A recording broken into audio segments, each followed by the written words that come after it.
Hi friends, MRL study studio ಚಾನೆಲ್ಗೆ ತಮಗೆಲ್ಲರಿಗೂ ಸ್ವಾಗತಿಸುತ್ತಾ ನಾನು ಈ ಹಿಂದೆ 2015ಕ್ಕೆ ಸಂಬಂಧಪಟ್ಟಂತಹ ಪ್ರಶ್ನೆ ಪತ್ರಿಕೆಯನ್ನು ಅಂದರೆ TET ಪ್ರಶ್ನೆ ಪತ್ರಿಕೆ ಬಿಡಿಸಿದ್ದೀನಿ. ಅದರ ಮುಂದುವರೆದ ಭಾಗವನ್ನು ಇವತ್ತಿನ ತರಗತಿಯಲ್ಲಿ ಬಿಡಿಸೋಣ ಅಂತ ಹೇಳ್ತಾ 101ನೇ ಪ್ರಶ್ನೆ, ಈ ಕೆಳಗಿನ ಘಟನೆಗಳನ್ನು ಕಾಲಾನುಕ್ರಮದಲ್ಲಿ ಜೋಡಿಸಬೇಕು. ಈ ರೀತಿ ಘಟನೆಗಳನ್ನು ಕಾಲಾನುಕ್ರಮದಲ್ಲಿ ಜೋಡಿಸಬೇಕು ಅಂದರೆ ಇಲ್ಲಿ ನಮಗೆ ಮೊದಲು ಇಸ್ವಿಗಳನ್ನು ಗೊತ್ತಿರಬೇಕು. ಅಂದರೆ ಆ ನಡೆದಂಥ ಘಟನೆಗಳ ಇಸ್ವಿಗಳು ಗೊತ್ತಿದ್ರೆ ಮಾತ್ರ ನಮಗೆ ಸರಿಯಾದ ಕಾಲಾನುಕ್ರಮದಲ್ಲಿ ಜೋಡಿಸ್ಲಿಕ್ಕೆ ಇದು ಸಹಾಯಕವಾಗುತ್ತೈತೆ.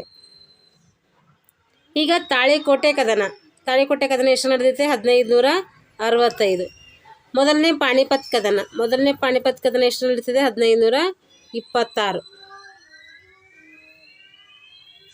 1526 ನಡೀತೈತೆ. ಶಿವಾಜಿಯ ಕಿರೀಟಧಾರಣೆ 1674.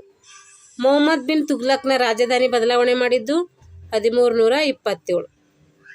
ಹಾಗಾದರೆ ಇದು ಕಾಲಾನುಕ್ರಮದಲ್ಲಿ ಬರೆದಾಗ ಇದು ಫಸ್ಟ್ ಬರುತ್ತೆ, ರಾಜಧಾನಿ ಬದಲಾವಣೆ. ಸೆಕೆಂಡು ಪಾಣಿಪತ್ ಕದನ, ಮೂರನೇದು ತಾಳಿಕೋಟೆ ಕದನ, ನಾಲ್ಕನೇದು ಕಿರೀಟಧಾರಣೆ.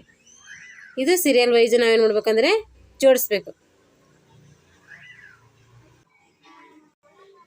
ಇವಾಗ ಸೀರಿಯಲ್ ಜೋಡಿಸಿದಾಗ ನಮಗೇನು ಬರುತ್ತೆ? ಫಸ್ಟ್ ಡಿ ಬರುತ್ತೆ, ಆಮೇಲೆ ಬಿ, ಆಮೇಲೆ ಎ, ಆಮೇಲೆ ಸಿ. ಈ ರೀತಿ ಇಲ್ಲಿ ವಿವರಣೆ ಇದೆ, ನೋಡ್ಕೊಳ್ಳಿ. ಈಗ ದ್ವೈತ ಸಿದ್ಧಾಂತದ ತತ್ವ. ದ್ವೈತ ಅಂದರೆ ಎರಡು ಅಂತ ಅರ್ಥ.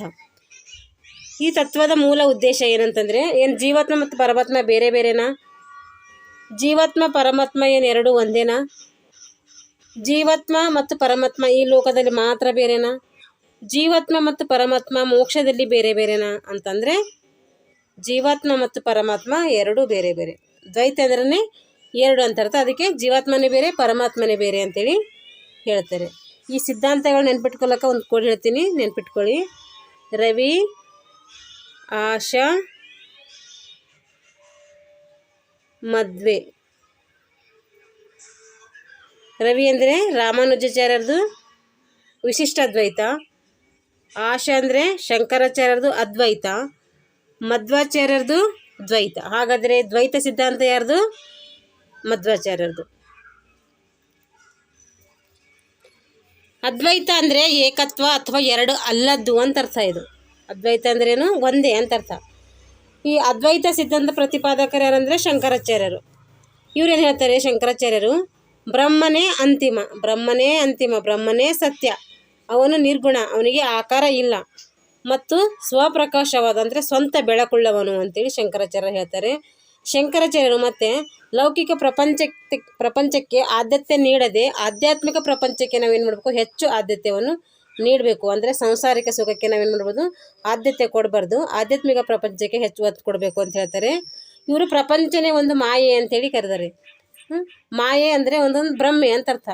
ಆತ್ಮ ಮತ್ತು ಪರಮಾತ್ಮ ಎರಡು ಒಂದೇ ಅಂತ ಹೇಳಿದ್ದಾರೆ. ಅದ್ವೈತ ಅಂದರೆ ಎರಡು ಒಂದೇ, ದ್ವೈತ ಅಂದರೆ ಬೇರೆ ಬೇರೆ ಅಂತ ಅರ್ಥ. ಶಂಕರಾಚಾರ್ಯರು ಅಹಂ ಬ್ರಹ್ಮಾಸ್ಮಿ ಅಂದರೆ ನಾನೇ ಬ್ರಹ್ಮ ಅಂತೇಳಿ ಪ್ರತಿಪಾದಿಸಿದ್ದಾರೆ. ಅಂದರೆ ನಾನೇ ಬ್ರಹ್ಮ. ಅಜ್ಞಾನಿಯು ತನ್ನ ಆಂತರ್ಯದಲ್ಲಿ ಅವನನ್ನು ಅರಿತುಕೊಳ್ಳದೆ ಏನು ಮಾಡ್ತಾನೆ? ಅವನು ಬಾಹ್ಯ ಜಗತ್ತಿನಲ್ಲಿ ಹುಡುಕ್ತಾ ಹೋಗ್ತಾನಂತೆ. ಈ ಸತ್ಯವನ್ನು ತಿಳಿಯಲು ಜ್ಞಾನ ನಮಗೇನು ಬೇಕು? ಅತಿ ಅವಶ್ಯಕವಾಗಿ ಬೇಕು. ಅದು ಮೋಕ್ಷಕ್ಕೆ ದಾರಿ ಮಾಡಿಕೊಡ್ತದ. ಅದಕ್ಕೋಸ್ಕರ ನಮ್ಗೆ ಜ್ಞಾನ ಮುಖ್ಯ ಅಂತೇಳಿ ಶಂಕರಾಚಾರ್ಯರು ಹೇಳ್ತಾರೆ.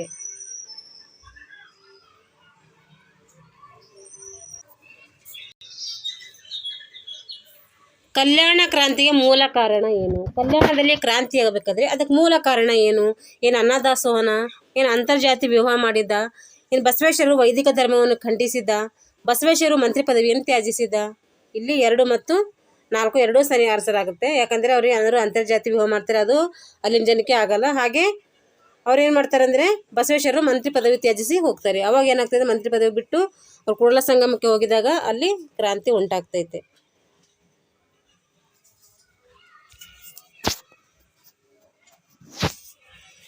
ಈಗ ಬಸವೇಶ್ವರರು ಇವ್ರ ಕಾಲಾವಧಿ ಅಂದರೆ 1132ರಿಂದ 1168ರೊಳಗೆ ಇವ್ರಿಗೆ ಆಳ್ವಿಕೆ ಕಂಡು ಬರ್ತೈತೆ. 1132ರಲ್ಲಿ ಏನು ಮಾಡ್ತಾರೆ? ಇವರು ಮಾದರಸ ಮತ್ತು ಮಾದಲಂಬಿಕೆಯವರ ಮಗನಾಗಿ ವಿಜಯಪುರದಲ್ಲಿ ಬರುವಂತಹ ಬಾಗೇವಾಡಿಯಲ್ಲಿ ಜನಿಸ್ತಾರೆ. ಇವರು ಧರ್ಮ ಕಾರ್ಯಗಳನ್ನು ಕಂಡು ಸಂಪ್ರದಾಯಸ್ಥರು ಏನು ಮಾಡ್ತಾರೆ? ಅವರ ಕಾರ್ಯಗಳಿಗೆ ಭಂಡಾರದ ಹಣವನ್ನು ಬಳಸುತ್ತಿದ್ದಾರೆ ಎಂದು ಹಿಂದೂ ಧರ್ಮವನ್ನು ಕೆಡಿಸುತ್ತಿದ್ದಾರೆ ಅಂತ ಬಿಜ್ಜಳನ ರಾಜನ ಹತ್ರ ಹೋಗಿ ಏನು ಮಾಡ್ತಾರೆ, ದೂರನ್ನು ಸಲ್ಲಿಸ್ತಾರೆ. ಅವರನ್ನು ಸಮಾಧಾನಪಡಿಸುವುದಕ್ಕೋಸ್ಕರ, ಸಂಪ್ರದಾಯಸ್ಥರನ್ನು ಸಮಾಧಾನಪಡಿಸುವುದಕ್ಕೋಸ್ಕರ ಬಿಜ್ಜಳ ಏನು ಮಾಡ್ತಾನೆ ಅಂದರೆ ಮದುವಯ್ಯ ಮತ್ತು ಹರಳಯ್ಯನವರಿಗೆ ಮರಣದಂಡನೆಗೆ ಗುರಿಪಡಿಸ್ತಾನೆ. ಅದನ್ನು ಕಂಡಂತಹ ಮರಣದಂಡನೆಗೆ ಗುರಿಪಡಿಸಿದಂತಹ ಅದನ್ನು ಕಂಡಂತಹ ಬಸವಣ್ಣನವ್ರಿಗೆ ಏನು ಮಾಡ್ತೈತೆ, ಬೇಜಾರಗೊಂಡು ಏನು ಮಾಡ್ತಾರೆ, ಅವರು ಮಂತ್ರಿ ಪದವಿಯನ್ನು ತ್ಯಾಗ ಮಾಡಿ ಕೂಡಲ ಸಂಗಮಕ್ಕೆ ಹೋಗ್ತಾರೆ. ಇದು ಅವರ ಕ್ರಾಂತಿಗೆ ಏನಾಗ್ತೈತೆ, ಕಾರಣ ಆಗ್ತೈತೆ. ಇವರು ಮತ್ತೇನು ಮಾಡ್ತಾರೆ ಅಂದರೆ ಮದುವಯ್ಯನ ಮಗಳಿಗೂ ಅಂದರೆ ಬ್ರಾಹ್ಮಣನಾದಂತಹ ಮದುವಯ್ಯ ಅವನ ಮಗಳಿಗೂ ಮತ್ತು ಹರಿಜನ ಆದಂತಹ ಹರಳೆಯನ ಮಗನಿಗೂ ಏನು ಮಾಡ್ತಾರೆ, ವಿವಾಹ ಮಾಡಿಸ್ತಾರೆ. ಅಂತರ್ಜಾತಿ ವಿವಾಹ ಮಾಡಿಸಿದ್ದು ಕೂಡ ಇದೊಂದು ಕಲ್ಯಾಣ ಕ್ರಾಂತಿಗೆ ಕಾರಣವಾಗ್ತೈತೆ. 1453ರಲ್ಲಿ ಟರ್ಕರು ಕಾನ್ಸ್ಟಾಂಟಿನೋಪಲನ್ನು ವಶಪಡಿಸಿಕೊಂಡಿದ್ದ ಪರಿಣಾಮ ಏನಾಯಿತು? ಟರ್ಕರ್ ಏನು ಮಾಡ್ತಾರೆ, 1453ರಲ್ಲಿ ಕಾನ್ಸ್ಟಾಂಟಿನೋಪಲ್ ವ್ಯಾಪಾರದ ಕೇಂದ್ರ ಆಗಿತ್ತಲ್ಲ, ಆ ಪ್ರದೇಶವನ್ನೇ ಅವ್ರು ವಶಪಡಿಸ್ಕೊತಾರೆ. ಅದು ವಶಪಡಿಸ್ಕೊಂಡ್ರೆ ಪರಿಣಾಮ ಏನು ಬೀರ್ತದಂದರೆ, ಇನ್ನು ಫ್ರಾನ್ಸ್ನಲ್ಲಿ ಮಹಾಕ್ರಾಂತಿಗೆ ಪ್ರಾರಂಭ ಆಯಿತಾ, ಪಶ್ಚಿಮ ರೋಮನ್ ಸಾಮ್ರಾಜ್ಯದ ಪತನ ಆಯಿತಾ, ಯುರೋಪಿನಲ್ಲಿ ಧಾರ್ಮಿಕ ಸುಧಾರಣೆ ಆಯಿತಾ, ಏನು ಯುರೋಪಿನಲ್ಲಿ ಭಾರತಕ್ಕೆ ಹೊಸ ಸಮುದ್ರ ಮಾರ್ಗ ಕಂಡು ಹಿಡಿದ್ರ, ಅದ್ರ ಪರಿಣಾಮವಾಗಿ ಏನಾಗುತ್ತಂದರೆ ಯುರೋಪಿನಲ್ಲಿ ಹೊಸ ಮಾರ್ಗ ಕಂಡು ಹಿಡಿತಾರೆ. ಅಂದರೆ ವ್ಯಾಪಾರ ಮಾಡ್ಲಿಕ್ಕೆ ಕಾನ್ಸ್ಟಾಂಟಿನೋಪಲ್ ಪತನ ಆಗಿನ ಮೇಲೆ ಏನು ಮಾಡ್ತಾರೆ, ಹೊಸ ಮಾರ್ಗವನ್ನು ಕಂಡು ಹಿಡಿತಾರೆ. ಇದ್ರ ಬಗ್ಗೆ ವಿವರಣೆ ಇದೆ ನೋಡಿ. 1453ರಲ್ಲಿ ಆಟೋಮನ್ ಟರ್ಕರು ಏಷ್ಯಾ ಮತ್ತು ಯುರೋಪ್ ನಡುವಿನ ವ್ಯಾಪಾರ ವ್ಯವಹಾರಗಳನ್ನು ಮಾಡ್ತಾಯಿದ್ರು. ಕಾನ್ಸ್ಟಾಂಟಿನೋಪಲ್ ನಗರವನ್ನು ವಶಪಡಿಸಿಕೊಂಡ ನಂತರ ಇದರಿಂದಾಗಿ ವ್ಯಾಪಾರವನ್ನು ಮಾಡುವಂಥ ಮಾರ್ಗಗಳೇನದು ನಿಯಂತ್ರಣಕ್ಕೆ, ಅಂದರೆ ಟರ್ಕರ ನಿಯಂತ್ರಣಕ್ಕೆ ಹೋದವು. ಹಾಗಾಗಿ ಹೊಸದಾಗಿ ಸಿಕ್ಕ ಅವಕಾಶಗಳಿಂದ ಟರ್ಕರ್ ಈ ಮಾರ್ಗದ ವ್ಯಾಪಾರದ ಮೇಲೆ ತೀವ್ರತರವ ತೆರಿಗೆಗಳನ್ನು ಹಾಕ್ತಾಯಿದ್ರು. ಬೇರೆ ಬೇರೆ ದಾರಿಯನ್ನು ಸಿಕ್ಕಿದ್ರು, ಆದರೆ ಅಲ್ಲಿ ಹಂಗೆ ಹೋಗ್ಬೇಕಂದ್ರೆ ಏನಾಗ್ತಾಯಿತ್ತು, ತೆರಿಗೆಗಳನ್ನು ಜಾಸ್ತಿ ಹಾಕ್ತಾಯಿದ್ರು. ಇದರ ಪರಿಣಾಮವಾಗಿ ವರ್ತಕರು ಈ ಮಾರ್ಗದ ವ್ಯಾಪಾರವು ಲಾಭದಾಯಕವಾಗಿ ಪರಿಣಮಿಸಲಿಲ್ಲ. ಎಲ್ಲ ಟ್ಯಾಕ್ಸೇ ಕಟ್ಟಿದರೆ ಅವ್ರಿಗೆ ಏನಾಗಲಿಲ್ಲ, ವ್ಯಾಪಾರದಲ್ಲಿ ಲಾಭವನ್ನು ಕಾಣಲಿಲ್ಲ. ಅದರಿಂದ ಯುರೋಪಿಯನ್ನರು ಏನು ಮಾಡ್ತಾರೆ, ಅನೇಕ ನಾವಿಕರು ಸೇರಿಕೊಂಡು ಭೌಗೋಳಿಕ ಅನ್ವೇಷಣೆಗಳಲ್ಲಿ ತೊಡಗ್ತಾರೆ. ಹಂಗಂದರೆ ಬೇರೆ ಬೇರೆ ಮಾರ್ಗಗಳನ್ನು ಕಂಡುಹಿಡಿಯಲಿಕ್ಕೆ ಅವ್ರು ಏನು ಮಾಡ್ತಾರೆ, ಅಂದರೆ ಸನ್ನದ್ಧರಾಗ್ತಾರೆ, ತೊಡಗಿಕೊಳ್ತಾರೆ ಅಂತ ಅರ್ಥ. 3ನೇ ಕರ್ನಾಟಿಕ್ ಕದನದಲ್ಲಿ ಫ್ರೆಂಚರು ಸೋಲನ್ನೊಪ್ಪದಿದ್ದರೆ, ಅಂದರೆ 3ನೇ ಕರ್ನಾಟಕ ಯುದ್ಧಗಳು ನಡೆದವಲ್ಲ, ಅಂದರೆ 3 ಕರ್ನಾಟಕ ಯುದ್ಧಗಳು, 1ನೇ 2ನೇದು 3ನೇದು. 3ನೇ ಕರ್ನಾಟಕ ಯುದ್ಧದಲ್ಲಿ ಫ್ರೆಂಚರು ಸೋಲದಿದ್ದರೆ ಏನಾಗ್ತಾ ಇತ್ತು ಅಂತ. ಭಾರತದಲ್ಲಿ ಫ್ರೆಂಚರ ಸಾಮ್ರಾಜ್ಯ ಸ್ಥಾಪನೆ ಆಗ್ತಿತ್ತಾ, ಫ್ರೆಂಚರು ಮತ್ತು ಇಂಗ್ಲಿಷ್ ನಡುವೆ ಸ್ನೇಹ ಸಂಬಂಧ ಏರ್ಪಡ್ತಿತ್ತಾ, ಭಾರತದಲ್ಲಿ ಕೈಗಾರಿಕೆ ಕ್ರಾಂತಿ ಆಗ್ತಿತ್ತಾ, ಫ್ರೆಂಚ್ ಭಾಷೆ ಭಾರತೀಯ ಸಂಪರ್ಕ ಭಾಷೆ ಆಗ್ತಿತ್ತಾ ಅಂತಂದರೆ ಇಲ್ಲಿ ಭಾರತೀಯರು ಏನಾಗ್ತಿತ್ತು, ಭಾರತದಲ್ಲಿ ಫ್ರೆಂಚರ ಸಾಮ್ರಾಜ್ಯ ಸ್ಥಾಪನೆ ಆಗ್ತಿತ್ತು. ಅವರೇ ಗೆದ್ದಿನ ಮೇಲೆ ಅವ್ರಿಗೆ ಏನಾಗ್ತಿತ್ತು, ಮತ್ತು ಅವರೇ ಸಾಮ್ರಾಜ್ಯವನ್ನು ಸ್ಥಾಪನೆ ಮಾಡ್ಲಿಕ್ಕೆ ಅವಕಾಶ ಇರ್ತಿತ್ತು. ಫ್ರೆಂಚರು ಮತ್ತು ಇಂಗ್ಲೀಷರ ನಡುವೆ ಸ್ನೇಹ ಸಂಬಂಧ ಏರ್ಪಡ್ತಾ ಇರಲಿಲ್ಲ. ಏಕೆಂದರೆ ಅವರಿಬ್ಬರು ವೈರಿಗಳಾಗಿ ಯುದ್ಧ ಮಾಡೋಕ್ಕೆ ನಿಂತಿದ್ರು. ಅವ್ರು ಸೋತಿದ್ರಂದ್ರು ಅಥವಾ ಅವ್ರು ಗೆದ್ದಿದ್ರಂದ್ರು ಅವರೇನು ಸ್ನೇಹ ಸಂಬಂಧ ಬೆಳೀತಂದ್ರೆ ವೈರಿಗಳೇ ಆಗ್ತಾಯಿದ್ರು. ಭಾರತದಲ್ಲಿ ಕೈಗಾರಿಕಾ ಕ್ರಾಂತಿ ಆಗ್ತಾ ಇತ್ತಾ, ಹಂಗೇನು ಕೈಗಾರಿಕಾ ಕ್ರಾಂತಿ ಏನು ಇಲ್ಲಿ ಆಗ್ತಾ ಇರಲಿಲ್ಲ. ಫ್ರೆಂಚ್ ಭಾಷೆ ಭಾರತೀಯ ಸಂಪರ್ಕ ಭಾಷೆ ಆಗ್ತಿತ್ತಾ, ಹೌದು ಆಗ್ತೈತಿ. ಯಾಕಂದರೆ ಅವ್ರದ್ದೇ ಆಳ್ವಿಕೆ ಇದ್ದಾಗ, ಈಗ ಬ್ರಿಟಿಷರಿದ್ದಾಗ ಇಂಗ್ಲೀಷ್ ಹಂಗೆ ಅವ್ರ ಆಡಳಿತ ಭಾಷೆ ಆಗಿತ್ತು, ಫ್ರೆಂಚರಿದ್ದರೆ ಫ್ರೆಂಚ್ ಆಡಳಿತ ಭಾಷೆ ಆಗ್ತಾಯಿತ್ತು. ಹಾಗಾಗಿ ಇದು ಸರಿ ಉತ್ತರ ಯಾವುದು, ಎ ಮತ್ತು ಡಿ ಸರಿಯಾದ ಉತ್ತರ. ಎ ಮತ್ತು ಡಿ ಸರಿ ಉತ್ತರಲ್ಲಿದೆ. ಇಲ್ಲಿ ಆಪ್ಷನ್ 3ರಲ್ಲಿ ಇದೆ ನೋಡಿ. ಫ್ರೆಂಚರು ಈಸ್ಟ್ ಇಂಡಿಯಾ ಕಂಪನಿ 1664ರಲ್ಲಿ ಏನು ಮಾಡ್ತಾರೆ, ಸರ್ಕಾರಿ ಒಡೆತನದ ಕಂಪನಿಯಾಗಿ ಪ್ರಾರಂಭವಾಗ್ತದೆ. ಇದು 1668ರಲ್ಲಿ ಪ್ರಪ್ರಥಮ ದಾಸ್ತಾನು ಮಳಿಗೆಯನ್ನು ಎಲ್ಲಿ ಸ್ಥಾಪನೆ ಮಾಡ್ತಾರಂದರೆ ಸೂರತ್ನಲ್ಲಿ ಮಾಡ್ತಾರೆ. ನಂತರ ಮಚಲಿಪಟ್ಟಣ, ಚಂದ್ರನಗರ, ಮಾಹೆ, ಕರೈಕಲ್ಲು, ಕಾಸಿಂ ಬಜಾರು, ಬಾಲ್ಸುರೂರು ತಮ್ಮ ಕೇಂದ್ರಗಳನ್ನೆಲ್ಲ ಇಲ್ಲೆಲ್ಲ ಸ್ಥಾಪನೆ ಮಾಡ್ತಾರೆ. ಪೋರ್ಚುಗೀಸರು ಮತ್ತು ಡಚ್ಚರು 18ನೇ ಶತಮಾನದ ಮಧ್ಯಂತರ ಹೊತ್ತಿಗೆ ಬ್ರಿಟಿಷರು ಮತ್ತು ಫ್ರೆಂಚರ ಪೈಪೋಟಿಯನ್ನು ಎದುರಿಸಲಾಗದೆ ರಾಜಕೀಯ ರಂಗದಿಂದ ಹಿಂದೆ ಸರಿದರು. ಅಂತಿಮವಾಗಿ ಕಣದಲ್ಲಿ ಉಳಿದವರು ಯಾರಪ್ಪ ಅಂತಂದರೆ ಬ್ರಿಟಿಷರು.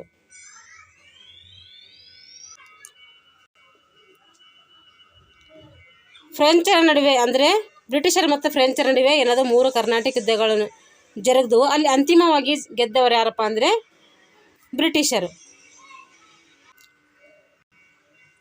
ಭಾರತದ ಪ್ರಥಮ ಸ್ವತಂತ್ರ ಸಂಗ್ರಾಮದ ವಿಫಲತೆಗೆ ಯಾವುದು ಇಲ್ಲಿ ಕಾರಣ ಅಲ್ಲ, ಕಾರಣ ಇದ್ದಿಂದಲ್ಲ, ಕಾರಣ ಅಲ್ಲದೆ ಇರೋದನ್ನು ಗುರುತಿಸ್ಬೇಕಿಲ್ಲಿ. ದಂಗೆಕೋರರಲ್ಲಿ ಸಮಾನ ಉದ್ದೇಶ ಇರಲಿಲ್ಲ, ಬ್ರಿಟಿಷರು ಜಾರಿಗೆ ತಂದ ದ್ವಿಸರ್ಕಾರ ಪದ್ಧತಿ, ಸುಸಜ್ಜಿತ ಸೇನೆ ಮತ್ತು ಇತರ ಸಂಪನ್ಮೂಲಗಳು ಬ್ರಿಟಿಷರಿಗೆ ಸಾಮ್ರಾಜ್ಯ ಹತ್ತಿಕ್ಕಲು ಸಹಕರಿಸಿದವು. ಭಾರತದಿಂದ ಅಂದರೆ ಸುಸಜ್ಜಿತ ಸೇನೆ ಹಾಗೂ ಇತರ ಸಂಪನ್ಮೂಲಗಳು ಏನು ಮಾಡಿದವು ಅಂದರೆ ಬ್ರಿಟಿಷರಿಗೆ ಸಾಮ್ರಾಜ್ಯವನ್ನು ಅಂದರೆ ಸಮಗ್ರವನ್ನು ಅಂದರೆ ಯುದ್ಧವನ್ನು ಹತ್ತಿಕ್ಕಲು ಇವು ಸಹಾಯ ಮಾಡಿದವು. ಭಾರತದ ಅರಸರುಗಳು ಒಂದುಗೂಡಿ ದಂಗೆಗೆ ಚಾಲನೆ ನೀಡಲಿಲ್ಲ. ಇವೆಲ್ಲ ಸರಿ, ಆದರೆ ತಪ್ಪಿರೋದಿಲ್ಲ ನಾವು ಹಾಕಬೇಕು. ಅಂದರೆ ಕಾರಣ ಯಾವ ತಪ್ಪಿದೆ ಅಂತೇಳಿ ಅದು ಹಾಕಬೇಕು. ಇಲ್ಲಿ ಯಾವ ಕಾರಣ ತಪ್ಪಿದೆ? ಇಲ್ಲಿ ಆಪ್ಷನ್ 2 ಇಲ್ಲೇನಿದೆ ತಪ್ಪಿದೆ.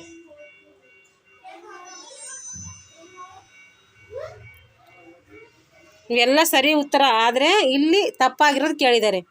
ಈಗ ಅರಸರ ಸಹಕಾರ ಕೊಡಲಿಲ್ಲ, ಸುಸಜ್ಜಿತ ಸೇನೆ ಇರಲಿಲ್ಲ, ಒಟ್ಟು ಎಲ್ಲರೂ ಒಗ್ಗೂಡಿ ಯುದ್ಧ ಮಾಡಲಿಲ್ಲ, ಇವೆಲ್ಲ ಸರಿ, ಆದರೆ ಇಲ್ಲಿ ತಪ್ಪಿರೋದು ನಾವು ಗುರುತಿಸ್ಬೇಕಿಲ್ಲಿ. 1857ರಿಗೆ ಪ್ರಥಮ ಸ್ವಾತಂತ್ರ್ಯಕ್ಕೆ ಕಾರಣಗಳು ಏನು? ಈ ಸ್ವಾತಂತ್ರ್ಯ ನಡೆಯೋಕ್ಕೆ ಏನೇನು ಕಾರಣಗಳು ಅಂತ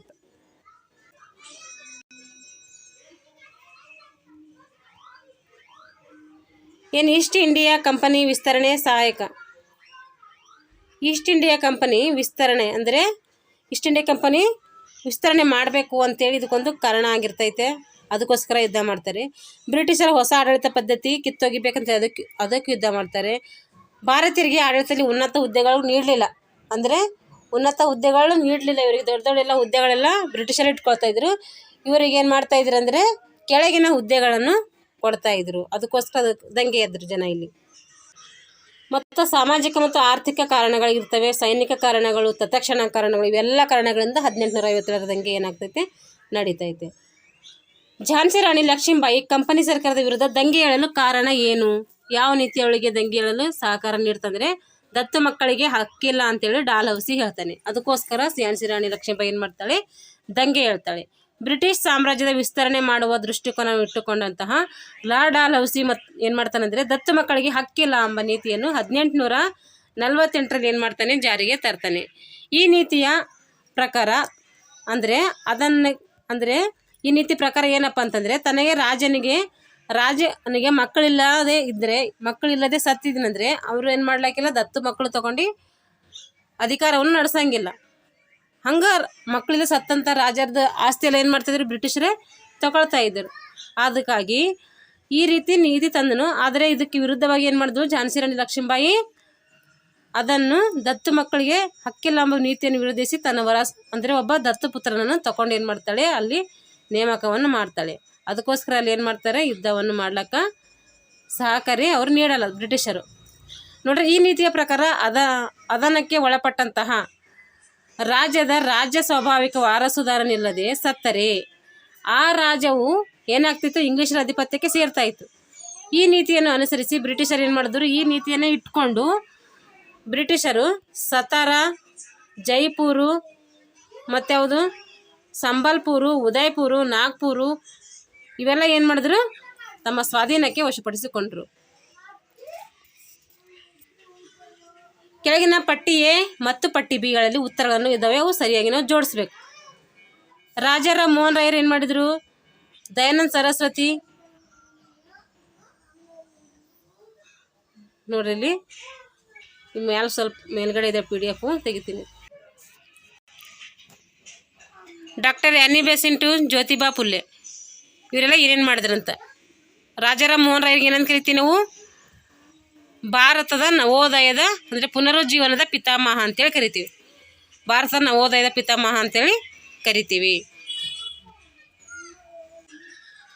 ಇಲ್ಲಿ ದಯಾನಂದ ಸರಸ್ವತಿಯವರು ಸುದ್ದಿ ಚಳವಳಿ ಮಾಡ್ತಾರೆ. ಹಾಗಾದರೆ ಆನಿ ಬೆಸೆಂಟು ಥಿಯೋಸಾಫಿಕಲ್ ಸೊಸೈಟಿ. ಜ್ಯೋತಿಬಾ ಫುಲೆ ಏನು ಮಾಡ್ತಾರೆ? ಇಲ್ಲಿ ಜ್ಯೋತಿಬಾ ಫುಲೆ ಅಸ್ಪೃಶ್ಯ ವರ್ಗದವರಿಗೆ ಏನು ಮಾಡ್ತಾರೆ? ಬಾಲಕಿಯರ ಶಾಲೆಯನ್ನು ತೆರೀತಾರೆ. ಇದ್ರ ಬಗ್ಗೆ ವಿವರಣೆ ಇದೆ ನೋಡ್ಕೊಳ್ಳಿ. ರಾಜಾರಾಮ್ ಮೋಹನ್ ರಾಯರನ್ನು ನಾವು ಪುನರುಜ್ಜೀವನದ ಪಿತಾಮಹ, ಭಾರತ ನವೋದಯದ ಪಿತಾಮಹ ಅಂತೇಳಿ ಕರಿತೀವಿ. ಸ್ವಾಮಿ ದಯಾನಂದ ಸರಸ್ವತಿಯವರು ಸುದ್ದಿ ಚಳವಳಿ ಪ್ರಾರಂಭಿಸಿದರು. ವೇದಗಳಿಗೆ ಹಿಂತಿರುಗಿ ಅಂತೂ ಕೂಡ ಇವರೇ ಹೇಳಿರ್ತಾರೆ. ಡಾಕ್ಟರ್ ಆನಿ ಬೆಸೆಂಟ್ ಥಿಯೋಸಾಫಿಕಲ್ ಸೊಸೈಟಿ ಸ್ಥಾಪನೆ ಮಾಡ್ತಾರೆ. ಜ್ಯೋತಿಬಾ ಫುಲೆ ಅವರು ಬಾಲಕಿಯರಿಗೆ ಶಾಲೆಯನ್ನು ತೆರೀತಾರೆ. ಮಹಾದೇವ್ ರಾನಡೆಯವರು ಡೆಕ್ಕನ್ ಎಜುಕೇಷನ್ ಸೊಸೈಟಿಯನ್ನು ಸ್ಥಾಪನೆ ಮಾಡ್ತಾರೆ. ಭಾರತದ ಸ್ವತಂತ್ರ ಸಂಗ್ರಾಮ ಕ್ರಾಂತಿಗಳ ಗುಂಪನ್ನು ಗುರುತಿಸ್ಬೇಕು. ಇಲ್ಲಿ ಸ್ವತಂತ್ರ ಸಂಗ್ರಾಮ ಕ್ರಾಂತಿಕಾರಿಗಳು ಯಾರು ಅಂತೇಳಿ ನಾವು ಗುರುತಿಸ್ಬೇಕು. ವಿ ಡಿ ಸಾವರ್ಕರ್, ಖುದಿರಾಮ್ ಬೋಸ್, ಲಾಲ್ ಲಜಪತ್ ರಾಯ, ಚಂದ್ರಶೇಖರ್ ಆಜಾದ್, ಬಾಲ್ ಗಂಗಾಧರ್ ತಿಲಕ್, ಭಗತ್ ಸಿಂಗ್, ಬಿಪಿನ್ ಚಂದ್ರಪಾಲ್ ಮತ್ತು ಮದನ್ ಲಾಲ್ ಧಿಮ್ರಾ. ಇಲ್ಲಿ ಸರಿಯಾದ ಉತ್ತರಗಳನ್ನು ನಾವು ಗುರುತಿಸಬೇಕು, ಯಾವುದು ಸರಿ ಇದೆ ಅಂತ. ಇಲ್ಲಿ ಸರಿಯಾದ ಉತ್ತರ ಆಪ್ಷನ್ 2. ಆಪ್ಷನ್ 2 ಏನಿಲ್ಲಿ ಸರಿಯಾದಂಥ ಉತ್ತರ ಇದೆ. ಇಲ್ಲಿ ಹಾಗಾದರೆ ಕ್ರಾಂತಿಕಾರಿಗಳು ಯಾರಂದರೆ ವಿನಾಯಕ ದಾಮೋದರ್ ಸಾವರ್ಕರ್, ಖುದಿರಾಮ್ ಬೋಸ್, ಭಗತ್ ಸಿಂಗ್, ಚಂದ್ರಶೇಖರ್ ಆಜಾದ್, ಮದನ್ ಲಾಲ್ ಧಿಮ್ರಾ ಇವರೆಲ್ಲ ಕ್ರಾಂತಿಕಾರಿಗಳು. ಹಾಗಾದರೆ ತೀವ್ರಗಾಮಿಗಳು ಯಾರು? ಮಂದಗಾಮಿಗಳು, ತೀವ್ರಗಾಮಿಗಳು, ಕ್ರಾಂತಿಕಾರಿಗಳನ್ನು 3 ಜನ ಬರ್ತಾವ್ರೆ. ಅವ್ರು 3 ನೆನ್ಪಿಟ್ಕೊಳ್ಬೇಕು ನಾವು. ಬಾಲ್ ಗಂಗಾಧರ್ ತಿಲಕ್, ಬಿಪಿನ್ ಚಂದ್ರಪಾಲ್, ಲಾಲ್ ಲಜಪತ್ ರಾಯ. ಲಾಲ್ ಬಾಲ್ ಪಾಲ್ ಬಂದರೆ ಅವರು ತೀವ್ರಗಾಮಿಗಳು. ಇಲ್ಲಿ ಕ್ರಾಂತಿಕಾರಿಗಳು ಕೇಳಿದ್ದಾರೆ. ಈ ಕೆಳಗೆ ನೀಡಿರುವ ಭಾರತದ ನಕ್ಷೆಯಲ್ಲಿ ಗುರುತಿಸಿರುವ ಸ್ಥಳಗಳನ್ನು ಹೊಂದಿಕೊಳ್ಳುವ ಉತ್ತರವನ್ನು ಹೇಳಬೇಕು. ಇಲ್ಲಿ ಏನು ಕೊಟ್ಟಿದ್ದಾರೆ? ಇಲ್ಲಿ ಪಾಯಿಂಟ್ ಕೊಟ್ಟು ಬಿ ಕೊಟ್ಟಿದ್ದಾರೆ. ಪಾಯಿಂಟ್ ಎ, ಪಾಯಿಂಟ್ ಡಿ ಮತ್ತು ಪಾಯಿಂಟ್ ಸಿ, ಅಂದರೆ A B C D 4 point ಕೊಟ್ಟಿದ್ದಾರೆ. ಅಲ್ಲೆಲ್ಲಿ ಯಾವ್ಯಾವ ಸ್ಥಳಗಳು ಬರ್ತಾವ ಅಂತೇಳಿ ನಾವು ಹೇಳಬೇಕು. ಇಲ್ಲಿ ದಂಡಿ ಅವ್ರು ಏನು ಕೊಟ್ಟಿದ್ದಾರೆ? ಆಪ್ಷನ್ ದಂಡಿ, ಜಲಿಯನ್ ವಾಲ್ಬಾಗ್, ಇಂಫಾಲ್, ವಿದುರಶತ್ವ ಇವೆಲ್ಲ ಎಲ್ಲಿ ಹೊಂದಿಸ್ಬೇಕು ಅಂತೇಳಿ ಇಲ್ಲಿ ನಾವು ಹೇಳಬೇಕು.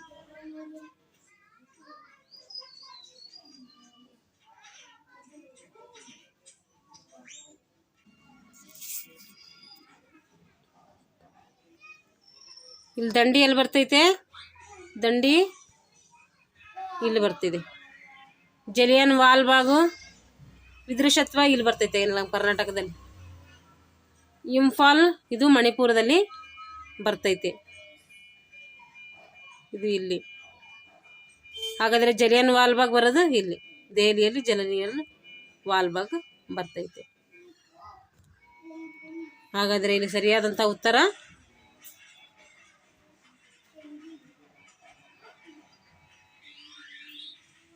ಇಲ್ಲಿ ನೋಡಿ, ಸರಿಯಾದ ಉತ್ತರ 3. ಇಲ್ಲಿ ಎ ಇದ್ದಲ್ಲಿ ಏನು ಹಾಕ್ಬೇಕು ನಾವು? 1 ದಂಡಿ.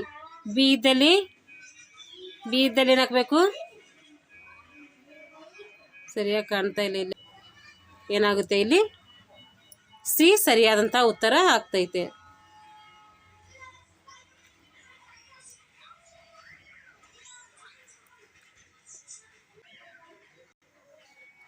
ದಂಡಿ ಗುಜರಾತಲ್ಲಿ ಬರುತ್ತೆ, ಜಲಿಯನ್ ವಾಲ್ಬಾಗು ಪಂಜಾಬ್ನಲ್ಲಿ ಬರ್ತೈತೆ, ಅಲ್ಲೇ ದೆಹಲಿ ಪಕ್ಕದಲ್ಲಿ ಪಂಜಾಬ್ ಬರುತ್ತಲ್ಲ ಅಲ್ಲಿ. ಇಂಫಾಲ್ ಮಣಿಪುರದಾಗ ಬರ್ತೈತೆ, ವಿದುರಶತ್ವ ಕರ್ನಾಟಕದಲ್ಲಿ ಬರ್ತೈತೆ. ಎಕ್ಸ್ ಎಂಬ ಒಂದು ಸ್ಥಳದ ಸ್ಥಳೀಯ ಕಾಲಮಾನ ಎಷ್ಟಾಗಿದೆ ಅಂದರೆ 6 ಗಂಟೆ ಆಗಿದೆ. ವಾಯ್ ಎಂಬ ಸ್ಥಳ ಎಕ್ಸ್ನಿಂದ ಏನಿದೆ 1500 ಮೀಟರ್ ಪೂರ್ವ ರೇಖಾಂಶದಲ್ಲಿದೆ. ಈ ಸ್ಥಳದ ಸ್ಥಳೀಯ ವೇಳೆ ಮತ್ತು ದಿನವನ್ನು ಕಂಡಿರಬೇಕು. ಹೆಂಗೆಂದರೆ ಇದ್ರ ಬಗ್ಗೆ ವಿವರಣೆ ಇಲ್ಲ, ಇಲ್ಲಿ ನೋಡೋಣ. ಇದು ಆಮೇಲೆ ಹೇಳ್ತೀನಿ ಸ್ವಲ್ಪ. 3ನೇ ದಿನದ 5 ಗಂಟೆ ಬೆಳಗ್ಗೆ ಆಗಿರ್ತೈತಂತೆ. ಇಲ್ಲಿ ಭೂಗೋಳಶಾಸ್ತ್ರ ಪಾಠ ಮಾಡುವಾಗ ಡಿಟೇಲ್ ಆಗಿ ಬರುತ್ತೆ, ಅಲ್ಲಿ ಹೇಳ್ತೀನಿ ಇದು ಡಿಟೇಲ್ ಆಗಿ. ಕೆಳಗೆ ಕೊಟ್ಟಿರುವ ಶಿಲೆಗಳು ಮತ್ತು ಅವುಗಳ ರೂಪಾಂತರಗಳನ್ನು ನಾವು ಏನು ಆಯ್ಕೆ ಮಾಡಬೇಕು. ಇದು ಪಾಠ ಮಾಡಿದ್ದೀನಿ, ಇದು ನೀವು ಹೇಳಬೇಕಿದು. ಇದು ನಿಮಗೆ ಗೊತ್ತಿರುತ್ತೆ, ಯಾಕೆಂದರೆ ಇದು ನಾನು ಇದ್ರ ಬಗ್ಗೆ ಲೆಸನನ್ನು ಮಾಡಿದ್ದೀನಿ. ಗ್ರಾನೈಟು ಮರಳು ಶಿಲೆ, ಕಲ್ಲಿದ್ದಲು, ಸುಣ್ಣದ ಕಲ್ಲು. ಇಲ್ಲೇನಾಗ್ತದೆ ಅಂತ ಹೇಳಿದ್ದೀನಿ? ಗ್ರಾನೈಟ್ ನೀಸಾಗ್ತೈತೆ. ಗ್ರಾನೈಟ್ ಏನಾಗುತ್ತೆ? ನೀಸಾಗ್ತೈತೆ. ಹಾಗಾದರೆ ಮರಳು ಶಿಲೆ ಏನಾಗ್ತೈತೆ? ಮರಳು ಶಿಲೆ ವಜ್ರ ಆಗ್ತೈತೆ. ಕಲ್ಲಿದ್ದಲು ಏನಾಗ್ತೈತೆ? ಕಲ್ಲಿದ್ದಲು ಗ್ರಾಫೈಟ್ ಆಗ್ತೈತೆ. ಸುಣ್ಣದ ಕಲ್ಲು ಅಮೃತ ಶಿಲೆ ಆಗ್ತೈತೆ. ಇದು ಶಿಲೆಗಳು, ಶಿಲಾಗೋಳ ಪಾಠದಲ್ಲಿ ಕಣಶಿಲೆ, ರೂಪಾಂತರ ಶಿಲೆ ಅವೆಲ್ಲ ನೋಡಿದರೆ ಅದರಲ್ಲಿ ಇದು ಬಂದಿದೆ. ಇಲ್ಲಿ ನೋಡಿ ವಿವರಣೆ. ಮರಳು ಶಿಲೆ ಸ್ಫಟಿಕ ಶಿಲೆ ಆಗ್ತೈತೆ. ಕಲ್ಲಿದ್ದಲು ಗ್ರಾಫೈಟು, ಸುಣ್ಣದ ಕಲ್ಲು ಅಮೃತ ಶಿಲೆ, ಗ್ರಾಫೈಟ್ ವಜ್ರನೂ ಆಗ್ತೈತೆ. ಕಲ್ಲಿದ್ದಲು ಕೇಳಿದರೆ ಅಲ್ಲಿ ಗ್ರಾಫೈಟ್ ಹಾಕಬೇಕು, ಗ್ರಾಫೈಟ್ ಕೇಳಿದರೆ ವಜ್ರ ಹಾಕಬೇಕು. ಬಸಾಲ್ಟ್ ಸಿಸ್ಟ್ ಆಗಿ ಬದಲಾಗ್ತೈತೆ. ಇತ್ತೀಚೆಗೆ ನೇಪಾಳದಲ್ಲಿ ಉಂಟಾದ ಭೂಕಂಪನಕ್ಕೆ ಕಾರಣ ಏನು? ಬಂಗಾಳ ಕೊಲ್ಲಿಯಲ್ಲಿ ಉಂಟಾದ ಚಂಡಮಾರುತನ, ಶಿಲಾಫಲಕಗಳ ಚಲನೆಯ, ಜ್ವಾಲಾಮುಖಿಯ ಸ್ಫೋಟನ, ಅರಬ್ಬಿ ಸಮುದ್ರದಲ್ಲಿ ಬೀಸಿದ ನೈಋತ್ಯ ಮಾರುತಗಳಂದರೆ ಇಲ್ಲಿ ಶಿಲಾಫಲಕಗಳ ಚಲನೆಯಿಂದ ಏನಾಗಿದೆ, ಅಲ್ಲಿ ಭೂಕಂಪ ಉಂಟಾಗಿದೆ. ಭೂ ಮೇಲ್ಮೈನಲ್ಲಿ ಉಂಟಾಗುವ ನಡುಗುವಿಕೆಗೆ ಏನಂತೀವಿ, ಭೂಕಂಪ ಅಂತೇಳಿ ಕರಿತೀವಿ. ಆ ಕಂಪನಗಳ ಸರಣಿಗೆ ಭೂಕಂಪ ಅಂದರೆ ಭೂಮಿ ಮೇಲೆ ನಡುಗುವಿಕೆಗೆ ಕಂಪನ, ಆ ಕಂಪನಗಳ ಸರಣಿಗೆ ಭೂಕಂಪ. ಇದು ಭೂಕವಚದ ಕ್ಷಿಪ್ರ ಚಲನೆಯಿಂದ ಏನಾಗುತ್ತೆ, ಭೂಕವಚ ಮತ್ತು ಮ್ಯಾಂಟಲ್ ಪದರದೊಳಗೆ ಇದು ಉಂಟಾಗ್ತದೆ. ಭೂಕಂಪ ಕುರಿತು ವೈಜ್ಞಾನಿಕವಾಗಿ ಅಧ್ಯಯನ ಮಾಡುವುದು ಭೂಕಂಪ ಶಾಸ್ತ್ರ. ಭೂಕಂಪ ಉಂಟಾಗಲು ಕಾರಣಗಳೇನೆಂದರೆ ಭೂರಚನಾ ಕಾರಣಗಳು, ಜ್ವಾಲಾಮುಖಿ ಸ್ಫೋಟನಗಳು, ಸ್ತರಗಳು ಮತ್ತು ಮಾನವ ನಿರ್ಮಿತ ಅಂಶಗಳು, ಎಲ್ಲ ಕಾರಣಗಳಿಂದ ಏನಾಗುತ್ತೆ, ಭೂಕಂಪ ಉಂಟಾಗ್ತೈತೆ. ಓಜೋನ್ ವಲಯವು ಈ ಕೆಳಗೆ ಕೊಟ್ಟಿರುವ ವಾಯುಮಂಡಲದ ಯಾವ ಸ್ತರದಲ್ಲಿ ಕಂಡು ಬರ್ತೈತೆ? ಓಜೋನ್ ಪದರ ಇದನ್ನು ಕೂಡ ಲೆಸನ್ ಮಾಡಿದ್ದೀನಿ. ಓಜೋನ್ ಪದರ ಎಲ್ಲಿ ಕಂಡು ಬರ್ತದೆ ಅಂದರೆ ಅದು ಸಮಶೀತೋಷ್ಣ ವಲಯದಲ್ಲಿ ಕಂಡು ಬರ್ತೈತೆ.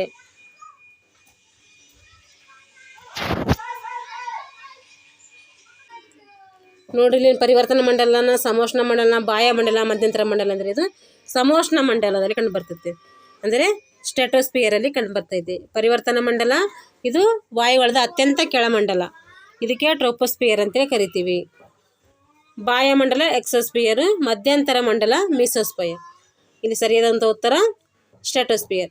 ವಾಯುಗುಣವನ್ನು ಅದರ ಹಲವಾರು ಲಕ್ಷಣಗಳನ್ನು ದೃಷ್ಟಿಯಲ್ಲಿ ಮಾಡಿದ್ದೀವಿ, 5 ಭಾಗಗಳಾಗಿ ಮಾಡಿದ್ದೀವಿ. ಪರಿವರ್ತನಾ ಮಂಡಲ ಈ ವಲಯದಲ್ಲಿ ಎತ್ತರಕ್ಕೆ ಹೋದಂತೆ ಏನಾಗ್ತೈತೆ, ಉಷ್ಣಾಂಶ ಮತ್ತು ಒತ್ತಡ ಎರಡೂ ಪ್ರಮಾಣ ಏನಾಗ್ತೈತೆ, ಕಡಿಮೆ ಆಗ್ತೈತೆ. ಪರಿವರ್ತನಾ ಮಂಡಲದಲ್ಲಿ ಎತ್ತರಕ್ಕೆ ಹೋದಂತೆ ಉಷ್ಣಾಂಶನೂ ಕಡಿಮೆ ಆಗ್ತೈತೆ, ಒತ್ತಡನೂ ಕೂಡ ಕಡಿಮೆ ಆಗ್ತದಂತೆ. ಇದು ವಾಯುಗುಣದ ಅತ್ಯಂತ ಕೆಳಪದರ ಅಂತ ಕರಿತೀವಿ. ಇದು ಸಮಭಾಜಕ ವೃತ್ತದಲ್ಲಿ 18 ಕಿಲೋಮೀಟರ್ ಇದೆ, ಧ್ರುವ ಪ್ರದೇಶದಲ್ಲಿ 8 ಕಿಲೋಮೀಟರ್ ಎತ್ತರ ಕಂಡು ಬರ್ತೈತೆ. ಈ ವಲಯದಲ್ಲಿ ಏನು ಮಾಡ್ತೈತೆ, ಹವಾಮಾನದ ಎಲ್ಲ ಬದಲಾವಣೆಗಳು ಇಲ್ಲೇ ಕಂಡು ಬರ್ತೈತೆ. ಅದಕ್ಕಾಗಿ ಇದಕ್ಕೆ ಏನಂತೀವಿ ಅಂತಂದರೆ ಪರಿವರ್ತನಾ ಮಂಡಲ ಅಂತೇಳಿ ಕರಿತೀವಿ. ಹವಾಮಾನದ ಅಂಶಗಳು ಯಾವಪ್ಪ ಅಂತಂದರೆ ಉಷ್ಣಾಂಶ, ಒತ್ತಡ, ಮಾರುತ, ಮೋಡ, ಮಳೆ ಈ ಮೊದಲಾದ ಅಂಶಗಳು ಇಲ್ಲಿ ಕಂಡು ಬರ್ತೈತೆ. ಸಮೋಷ್ಣ ಮಂಡಲ ಈ ಉಪದರದಲ್ಲಿ ಏನಾಗ್ತೈತೆ, ಓಜೋನ್ ಮಂಡಲ ಕಂಡು ಬರ್ತದೆ. ಈ ಪದರದ ಮೋಡ ಹಾಗೂ ಇತರ ಎಲ್ಲ ಬಗೆಯ ಹವಾಮಾನಗಳ ಅಂಶಗಳಿಂದ ಮುಕ್ತವಾಗಿದ್ದರಿಂದ ಇಲ್ಲಿ ಜೆಟ್ ವಿಮಾನಗಳು ಕೂಡ ಇಲ್ಲಿ ಹಾರಾಡ್ತವೆ. ಸ್ಟ್ರಾಟೋಸ್ಫಿಯರಲ್ಲಿ ಜೆಟ್ ವಿಮಾನಗಳು ಕೂಡ ಹಾರಾಡ್ತವೆ. ಪದರವು ಅತ್ಯಂತ ಮುಖ್ಯವಾಗಿದ್ದು ಇದು ಸೂರ್ಯನಿಂದ ಬರುವ ಅತಿ ನಿರಳತಿತ ಅಂದರೆ ಅಲ್ಟ್ರಾವೈಲೆಟ್ ಕಿರಣಗಳು ಕೂಡ ಇಲ್ಲಿ ತಡೆ ಹಿಡಿತೈತಿ. ಇದು ಭೂಮಿಯ ಎಲ್ಲ ಜೀವರಾಶಿಗಳನ್ನು ಇದು ಅಲ್ಟ್ರಾವೈಲೆಟ್ ಕಿರಣ, ಅಲ್ಟ್ರಾವೈಲೆಟ್ ಅಂದರೆ ನಿರಳಾತೀತ ಕಿರಣಗಳು ಇದನ್ನು ತಡೆಗಟ್ತೈತಿ. ಇವಾಗ ಮಧ್ಯಂತರ ಮಂಡಲ ವಾಯುಮಂಡಲದ ಅತಿ ಶೀತವಾದ ವಲಯ ಇದು, ಇದಕ್ಕೆ ಮೀಸೋಸ್ಫಿಯರ್ ಅಂತೇಳಿ ಕರಿತೀವಿ. ಉಷ್ಣತ ಮಂಡಲ ಈ ಮಂಡಲದಲ್ಲಿ ಎತ್ತರಕ್ಕೆ ಹೋದಂತೆ ಉಷ್ಣಾಂಶ ಏನಾಗ್ತೈತೆ, ತೀವ್ರವಾಗಿ ಹೆಚ್ಚಾಗುತ್ತದೆ. ಉಷ್ಣಾಂಶದ ಪರಿಣಾಮವಾಗಿ ಅನಿಲದ ಅಣುಗಳು ಅಯಾನುಗಳಾಗಿ ಪರಿವರ್ತನೆ ಹೊಂದುತ್ತವೆ. ಇದನ್ನು ಅಯಾನು ಮಂಡಲ ಅಂತ ಕೂಡ ಕರಿತೀವಿ. ಭೂಮಿಯಿಂದ ಪ್ರಸಾರಗೊಂಡ ರೇಡಿಯೋ ತರಂಗಗಳನ್ನು ಪುನಃ ಭೂಮಿಗೆ ತಂದಿದು ಪ್ರತಿಫಲಿಸ್ತದೆ ಅಂತ ಅರ್ಥ. ಭೂಮಿಯಿಂದ ಅಂದರೆ ರೇಡಿಯೋ ತರಂಗಗಳು ಎಲ್ಲಿದಾಗ್ತಾವ ಅಂತ ಕೇಳ್ತಾರೆ, ಅದು ಅಯಾನ ಮಂಡಲದಲ್ಲಿ. ಬಾಹ್ಯ ಮಂಡಲ ಈ ಪದರದಲ್ಲಿ ವಾಯುಗುಣದ ಘಟಕಾಂಶಗಳು ವಿರಳವಾಗಿರ್ತದೆ, ಇಲ್ಲಿ ಒತ್ತಡ ಕಡಿಮೆ ಇರ್ತೈತೆ. ಧ್ರುವ ಪ್ರದೇಶಗಳಲ್ಲಿ ಸಾಗರಗಳ ಲವಣತೆ ಅತಿ ಕಡಿಮೆ ಇರಲು ಕಾರಣ ಏನು ಅಂತಂದರೆ ಅತಿ ಕಡಿಮೆ ಬಾಷ್ಪೀಭವನ, ಅಲ್ಲಿ ಬಾಷ್ಪೀಭವನ ಜಾಸ್ತಿ ಆಗಲ್ಲ, ಅದಕ್ಕೆ ಅಲ್ಲಿ ಲವಣತೆ ಕಡಿಮೆ ಇರ್ತೈತೆ. ಸಾಗರ ಅಥವಾ ಸಮುದ್ರ ನೀರಿನಲ್ಲಿ ಕರಗಿರುವ ಉಪ್ಪಿನ ಅಂಶಗಳ ಪ್ರಮಾಣವನ್ನು ಲವಣತೆ ಅಂತ ಕರಿತೀವಿ. ಇಲ್ಲಿ ಲವಣದ ನೀರು ಉಪ್ಪು ಏನಾಗ್ತೈತೆ ಅಂದರೆ ಇಲ್ಲಿ ಬಾಷ್ಪೀಭವನ ಕಡಿಮೆ ಆಗೋದ್ರಲ್ಲಿ ಲವಣತೆ ಕಡಿಮೆ ಇರ್ತೈತೆ. ಸಾಗರಗಳ ನೀರಿನ ಸರಾಸರಿ ಲವಣತೆ ಎಷ್ಟಿರ್ತದೆ ಅಂದರೆ 1000ರಲ್ಲಿ 35 ಭಾಗ ಇರ್ತೈತಿ. ವಿಭಾಗಗಳಿಂದ ಹರಿದು ಸಮುದ್ರ ಅಥವಾ ಸಾಗರಗಳ ಸೇರುವ ನದಿಗಳು ನೀರು ಹಲವಾರು ಬಗೆಯ ಲವಣತೆಗಳನ್ನು ಮಾಡ್ತಾರೆ, ತನ್ನೊಂದಿಗೆ ಕರಗಿಸಿಕೊಂಡು ಬರ್ತೈತೆ. ಅದರಿಂದ ನೀರೇನಾಗ್ತದೆ, ಉಪ್ಪು ಆಗ್ತೈತೆ. ಆ ಪ್ರಕ್ರಿಯೆಗೆ ನಾವೇನಂತೀವಿ ಅಂತಂದರೆ ಬಾಷ್ಪೀಭವನ ಅಂತೇಳಿ ಕರಿತೀವಿ. ಅತಿ ಹೆಚ್ಚು ಜೀವಾವಶೇಷ ಇಂಧನಗಳ ಉರಿಸುವಿಕೆ ಕಾರಣಗಳಿಂದ ಅದರ ಪರಿಣಾಮ ಏನಾಗ್ತದೆ ಅಂತಂದರೆ ಹಸಿರು ಮಾಲಿನ್ಯ ಅಂದರೆ ಹಸಿರು ಮನೆ ಪರಿಣಾಮ ಉಂಟಾಗ್ತೈತೆ. ಇದು ಇಂಧನ ಶಕ್ತಿಯಿಂದ ವಿಕಿರಣ ರೂಪದಲ್ಲಿ ಪಡೆಯುವುದು. ಇದೇ ರೀತಿಯಲ್ಲಿ ಭೂಮಿಯಿಂದಲೂ ಉಷ್ಣಾಂಶ ಮರು ವಿಕಿರಣ ರೂಪದಲ್ಲಿ ಹೊರಬೀಳುತ್ತದೆ. ಈ ಕ್ರಿಯೆಗಳಿಗೆ ನಾವೇನಂತೀವಿ, ಭೂಮಿಯಿಂದ ಪಡೆಯುವ ಮತ್ತು ಬಿಡುಗಡೆ ಮಾಡುವ ಶಕ್ತಿ ನಡುವೆ ಏನಾಗ್ತೈತೆ, ಸಮತೋಲನ ಕಂಡು ಬರ್ತೈತಿ. ಇತ್ತೀಚೆಗೆ ಜೀವಾವಶೇಷ ಇಂಧನಗಳ ಬಳಕೆಯಿಂದ ಹಸಿರು ಮನೆ ಅನಿಲಗಳ ಏನಾಗ್ತದೆ ಅಂದರೆ ಬಿಡುಗಡೆಯೂ ಸಹ ನಿರಂತರವಾಗಿ ಹೆಚ್ಚಾಗ್ತಾ ಇದೆ. ಇಂಗಾಲದ ಡೈಆಕ್ಸೈಡ್ ಮತ್ತು ಇತರೆ ಹಸಿರು ಮನೆ ಅನಿಲಗಳು ಭೂಮಿಯಿಂದ ಬಿಡುಗಡೆಯಾಗುವ ಉಷ್ಣಾಂಶವನ್ನು ಹೀರಿ ಸಂಗ್ರಹಿಸುವುದರಿಂದ ವಾಯುಮಂಡಲ ಉಷ್ಣಾಂಶ ಏನಾಗ್ತದೆ, ಹೆಚ್ಚಾಗ್ತದೆ. ಇದನ್ನೇ ಹಸಿರು ಮನೆ ಪರಿಣಾಮ ಅಂತೇಳಿ ಕರಿತೀವಿ. ಈ ಕೆಳಗಿನ ವಾಕ್ಯಗಳನ್ನು ಕೊಟ್ಟಿದ್ದಾರೆ. ಈ ವಾಕ್ಯಗಳನ್ನು ನಾವೇನು ಮಾಡ್ಬೇಕಂದ್ರೆ ಓದಿ ಇಲ್ಲಿ ಯಾವ ವಾಕ್ಯಗಳು ಸರಿ ಇದ್ದಾವೆ ಅಂತ ಹೇಳಬೇಕು. ಮ್ಯಾಂಗ್ರೋವ್ ಅರಣ್ಯಗಳು ಭಾರತದ ಕೆಲವು ನದೀಮುಖಜ ಭೂಮಿಗಳಲ್ಲಿ ಕಂಡುಬರ್ತೈತೆ. ಅದು ಸೂಚಿಪರ್ಣ ಅಥವಾ ಮೊನಚಾದ ಎಲೆಗಳು ಕಾಡುಗಳು ಭಾರತದ ಉಷ್ಣವಲಯದಲ್ಲಿ ಕಂಡುಬರ್ತದೆ. ಖರ್ಜೂರದ ಮರಗಳು ಮರುಭೂಮಿ ಸಸ್ಯವರ್ಗದ ಒಂದು ಭಾಗವಾಗಿದೆ. ನಿತ್ಯ ಹರಿದ್ವರ್ಣ ಕಾಡುಗಳು ಬಹಳ ದಟ್ಟವಾದ ಕಾಡುಗಳು. ಇಲ್ಲಿ ಸರಿಯಾದಂತಹ ವಾಕ್ಯಗಳು ಯಾವ ಅಂತೇಳಿ ಹೇಳಬೇಕು. ಇಲ್ಲಿ A, C, D 3 ಸರಿ. ಹಾಗಾದರೆ ತಪ್ಪಿರೋದು ಯಾವುದು? ಇಲ್ಲಿ ಬಿ, ಸೂಚಿಪರ್ಣ ಅಥವಾ ಮೊನಚಾದ ಎಲೆಗಳು ಭಾರತದ ಕಾಡುಗಳು ಭಾರತ ಉಷ್ಣವಲಯದಲ್ಲಿ ಕಂಡುಬರ್ತದೆ ಅಂತ ಹೇಳಿದ್ದಾರೆ. ಅದು ಎಲ್ಲಿ ಕಂಡುಬರ್ತದೆ ಅಂತಂದರೆ ಭಾರತ, ಜಮ್ಮು ಕಾಶ್ಮೀರ ಮತ್ತು ಹಿಮಾಚಲ ಪ್ರದೇಶ ಮತ್ತು ಹಿಮಾಲಯ ತಪ್ಪಲಿನ ಪ್ರದೇಶದಲ್ಲಿ ಇವು ಕಂಡುಬರ್ತವೆ. ಇಲ್ಲಿ ಬೆಳೆಯುವ ಪ್ರಮುಖ ಬೆಳೆಗಳು ಅಂತ ಯಾವಂದರೆ ಫಿರ್, ಲಾರ್ಚ್, ಹೆಮ್ಲಾಕ್, ಸೀಡರ್, ಮ್ಯಾಪಲ್, ಓಕ್ ಮುಂತಾದ ಮರಗಳು ಇಲ್ಲಿ ಬೆಳೀತವೆ.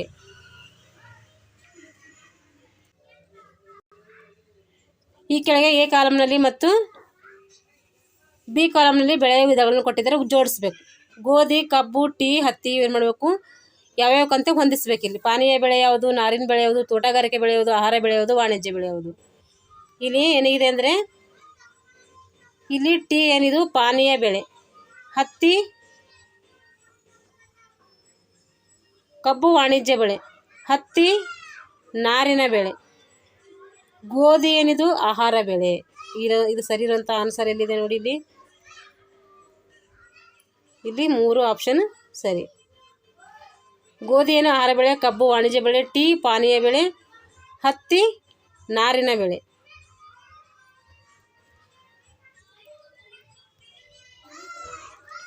ಭಾರತದಲ್ಲಿ ನಕ್ಷೆಯಲ್ಲಿ ಕೊಟ್ಟಿರುವ ಸ್ಥಳಗಳನ್ನು ಸರಿಯಾಗಿ ಹೊಂದಿಸಿ ಬರಬೇಕು. ನೋಡ್ರಿ, 2 ನಕ್ಷೆ ಕೊಟ್ಟು ಒಂದೇ ಕ್ವಶನ್ ಪೇಪರಲ್ಲಿ 2 ನಕ್ಷೆ ಕೊಟ್ಟು ಕೇಳಿದ್ದಾರೆ. ನಾವು ನಕ್ಷೆದಲ್ಲಿ ಪ್ಲೇಸ್ಗಳಿರುವಂಥದ್ದು ನಾವು ಕೂಡ ತಿಳ್ಕೋಬೇಕು. ಭಾರತದಲ್ಲಿ ನಕ್ಷೆಯಲ್ಲಿ ಕೊಟ್ಟಿರುವ ಸ್ಥಳಗಳನ್ನು ಸರಿಯಾಗಿ ಹೊಂದಿಸಿ ಆಯ್ಕೆಯನ್ನು ಗುರುತಿಸಬೇಕು. ಇಲ್ಲಿ ಏನು ಕೊಟ್ಟಿದ್ದಾರೆ? ಇಲ್ಲಿ ಗುರುತಿಸ್ಬೇಕು, ಇಲ್ಲಿ ಗುರುತಿಸ್ಬೇಕು, ಇಲ್ಲಿ ಗುರುತಿಸ್ಬೇಕು, ಇಲ್ಲಿ ಗುರುತಿಸ್ಬೇಕು. ABCD ಕೊಟ್ಟಿದ್ದಾರೆ. ಅಲ್ಲಿ ಯಾವ್ಯಾವ ಪ್ಲೇಸ್ಗಳು ಬರ್ತಾವೆ ಗುರುತಿಸ್ಬೇಕು ನಾವು. ಇಲ್ಲಿ ಹಟ್ಟಿ ಚಿನ್ನದ ಗಣಿ ಎಲ್ಲಿ ಬರ್ತೈತೆ? ಇಲ್ಲಿ ಕರ್ನಾಟಕದಲ್ಲಿ ಕೋಲಾರದಲ್ಲಿ ಕಂಡು ಬರ್ತೈತೆ. ಇಲ್ಲಿ ಏಕೆ ಏನಾಗಬೇಕು? ಹಟ್ಟಿ ಚಿನ್ನದ ಗಣಿ ಹಾಕಬೇಕು. ಹಾಗಾದರೆ ಕಾಂಡ್ಲ ಎಂಟು ಕಂಡು ಬರ್ತೈತೆ. ಜಮ್ಶೆಡ್ಪುರ್ ಎಲ್ಲಿ ಕಂಡು ಬರ್ತೈತೆ? ಜಮ್ಶೆಡ್ಪುರು ಜಾರ್ಖಂಡದಲ್ಲಿ.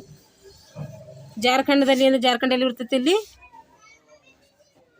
ಇಲ್ಲಿ ಬಿಗೆ ಹಾಕ್ಬೇಕು. ಜಾರ್ಖಂಡ್ ಬಿ ಇಲ್ಲಿ ಬರ್ತೈತೆ ಜಾರ್ಖಂಡ್.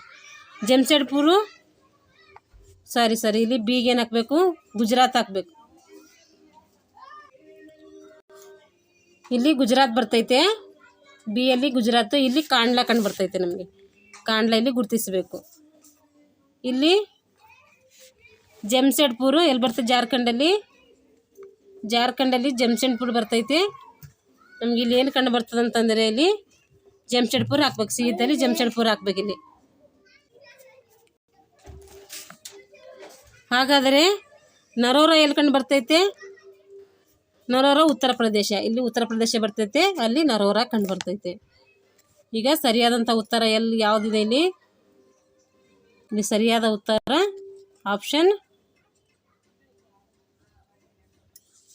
ಆಪ್ಷನ್ ಡಿ ಇಲ್ಲಿ ಸರಿಯಾದಂಥ ಉತ್ತರ.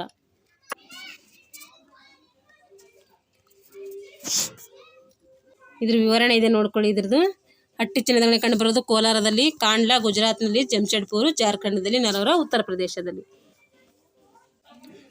ವಾಕ್ಯಗಳನ್ನು ಗಮನಿಸಿ ಸರಿಯಾದ ಆಯ್ಕೆಯನ್ನು ಬರೀಬೇಕಿಲ್ಲಿ.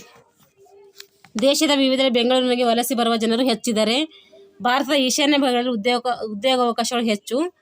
ಇಲ್ಲಿ ಸರಿ ತಪ್ಪು ಹೇಳಬೇಕಿಲ್ಲ. ಎ ಮತ್ತು ಬಿ ಎರಡೂ ಸರಿನಾ? ಎ ಸರಿ ಆದರೆ ಬಿ ತಪ್ಪ.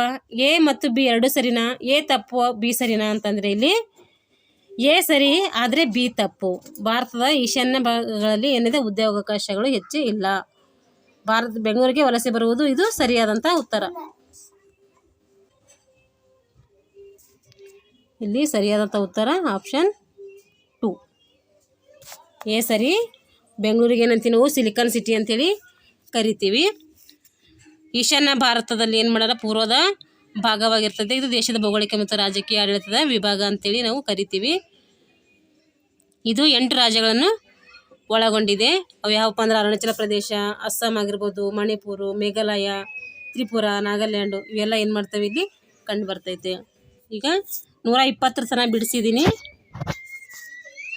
ಇವಾಗ 120ರಿಂದ ಏನು ಮಾಡೋಣ ಅಂದರೆ 21ರಿಂದ ಮುಂದಿನ ಭಾಗದಲ್ಲಿ ಬಿಡಿಸೋಣ ಅಂತ ಹೇಳ್ತಾ ಏನು ಮಾಡ್ತೀನಿ ಅಂದರೆ ಇಲ್ಲಿಗೆ ಈ ವಿಡಿಯೋನ ಮುಗಿಸ್ತಾ ಇದ್ದೀನಿ.